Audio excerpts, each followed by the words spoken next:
check out your PlayStation Underground Holiday mailing. A gold demo disc sleeve means you're the grand prize winner of $100,000. A silver demo disc sleeve means you're one of 250 lucky winners of VIP treatment for a year, including monthly mailings of cool PlayStation and Reebok products.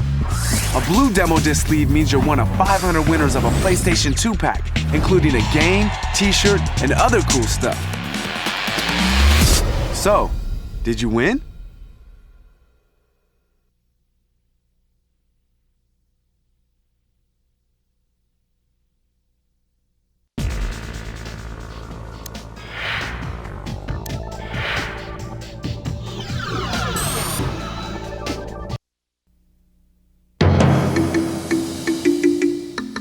Imagine a new world of epic adventure, exploration, and discovery. Enter the innovative, immersive, and magical world of Jak and Daxter, the Precursor Legacy. Jak and Daxter started off as the game that we all wanted to see for a next-generation console. We had never really explored free roaming. We had never explored giant environments. We had never explored anywhere near the detail that we knew that we could get on the PlayStation 2. We just kind of went through a process of, as gamers, what would we want? And then what more can we produce beyond even a gamer's expectations? Building the worlds for Jak and Daxter was a huge challenge. I mean, you got programming, you got art, you got design. Integrating all that into a game that's still a gamer's game has been really satisfying and fun. In development for nearly 3 years, Jak and Daxter, the Precursor Legacy is the first new venture from Naughty Dog, the creators of the acclaimed Crash Bandicoot series. With a larger team of programmers, artists, and animators, and the most accomplished and accredited game designers on board, Naughty Dog takes adventure gaming to an entirely new level. When the PlayStation 2 specs were announced and when we started working with it, we realized that we really had capabilities beyond anything we had ever worked with as a team. In Jak and Daxter's case, that means a major technology push to really try to use the 10 or 20 million polygons a second that the PlayStation 2 is capable of. Jak is the main character of our game. He's the hero. He's the everyman. I don't know. He's a cool guy. Daxter's Jak's best friend, and from the very beginning you realize this is an extremely annoying character in a very good way. Woo! Baby, it's your breath. Daxter actually falls into a vat of dark eco, which is kind of a primordial ooze. The result is that Daxter turns into an Ottsel, which is kind of half otter, half weasel. So they have to go on a long journey to find the only person who does know how to turn Daxter back into that friend that Jak has been with so long. We're really trying to push beyond the norm of the action platform genre. We're trying to go in directions that people haven't gone in or go beyond what people have done. What makes a title stand out is the production quality, the production values. And you have to have better lighting than everybody else. You have to have better animation than everybody else. It's about making it look as good as possible. What we've got here is actually the full world, always there all the time, and you can go anywhere with no load times, no cuts. It's free roaming, it really is. It's like you're in the world. You want it to be a big world, but you want it to be a fun world. So you've got to have a lot of interactions along the way. You've got to have a lot of experiences that will intrigue the player along the way. Bring me 90 orbs to get me back on my feet and out of this barrel, and I'll give you a power cell in return. It's a very immersive experience, and that's what always has drawn the people within this company to this industry, is the immersive quality of it.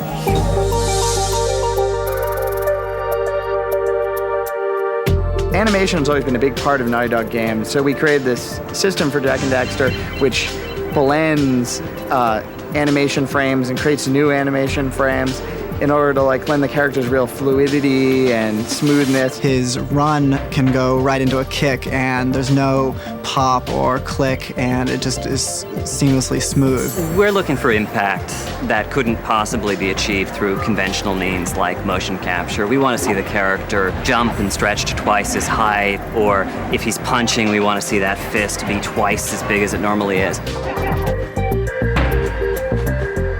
Because now that we're working with the PS2, we're able to do a lot of things we couldn't do with the lighting that we did in the previous games that we've done. We can have hundreds and hundreds of lights in our scenes, but we then are also able to then have that evolve.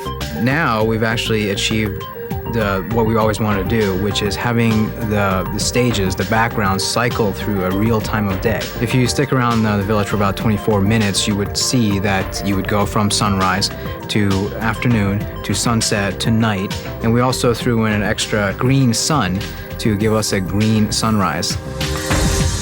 Hello!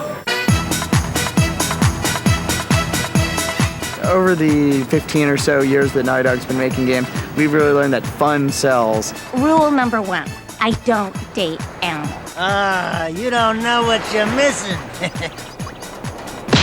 So we both wanted to raise the feeling that Jak and Daxter was more than a kid game, but at the same time, we wanted to keep a little slapstick in there, wanted to keep a little humor in there. Have you tried attacking him with your melodrama? Because it's killing me. Daxter does a lot of butt shaking. I'm absolutely convinced that having butt shaking in a game is vital. Introducing a cast of vibrant characters, innovative design and animation, fresh new gameplay mechanics, and unprecedented technology and graphics, Jak and Daxter: The Precursor Legacy takes you on the most engaging and immersive adventure ever. Almost 3 years of work has gone into this with a huge team of programmers and artists. This has been a lot of work by a lot of very talented people. We've worked a lot of hours, we worked really hard, we put a lot of our heart and soul into this product. We really want Jak and Daxter to be an epic title, something that's really remembered for years to come. I'm just amazed at what we were able to put together. The animation is so expressive. I don't think there's ever been a game that had that amount of bam. Jak and Daxter: The Precursor Legacy paves the way in next-generation gaming, delivering well beyond the expected, and celebrates the future of interactive entertainment.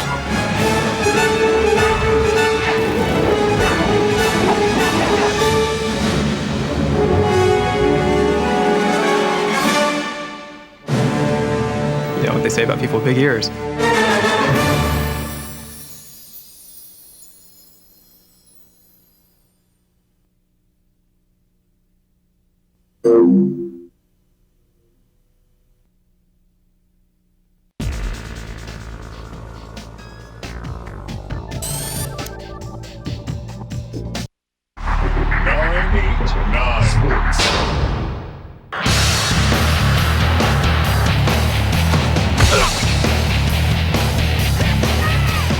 NFL Game Day 2002 is, from the ground up, a new gaming experience.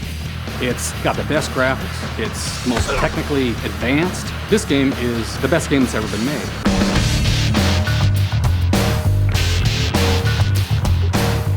We had to pretty much redesign this game this year from the bottom up because the PlayStation 2 is a brand new platform. There's things that you can do on the PlayStation 2 which you've never done on previous platforms. We have a significant amount of tackles, upwards around 70 to 90 different tackles. We've got 2 guys taking 1 guy down. We've got 3 guys taking 1 guy down. I don't want the players just to hit each other. I want them to need a hug from their mother when they're done playing this game. It's not for the meek.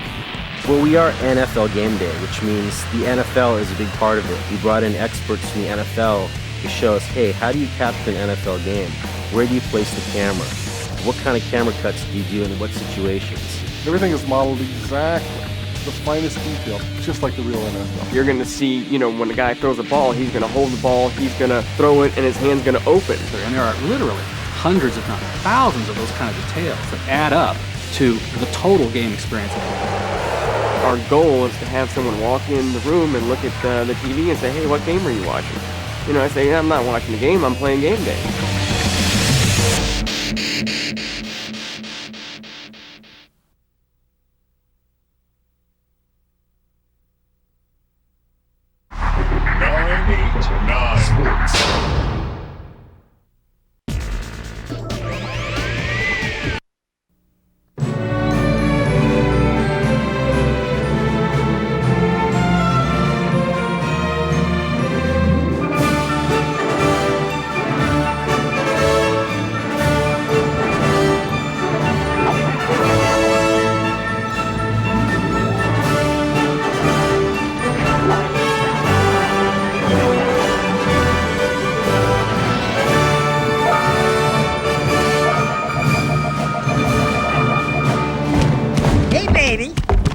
say you and I go cruising. Rule number 1, I don't date animals.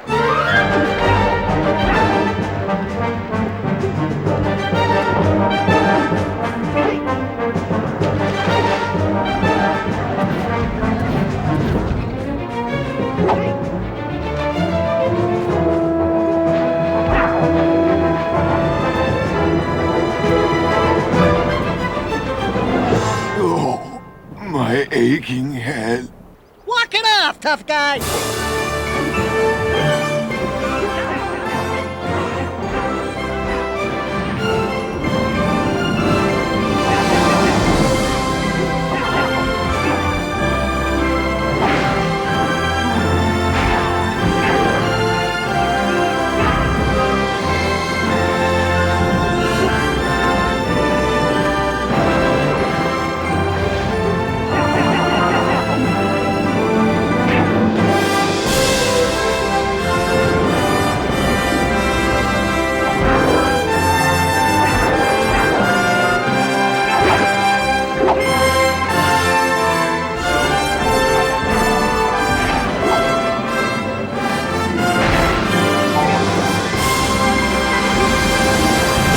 Can't seem to catch a single fish in this river. Woo! Maybe it's your breath.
Oh.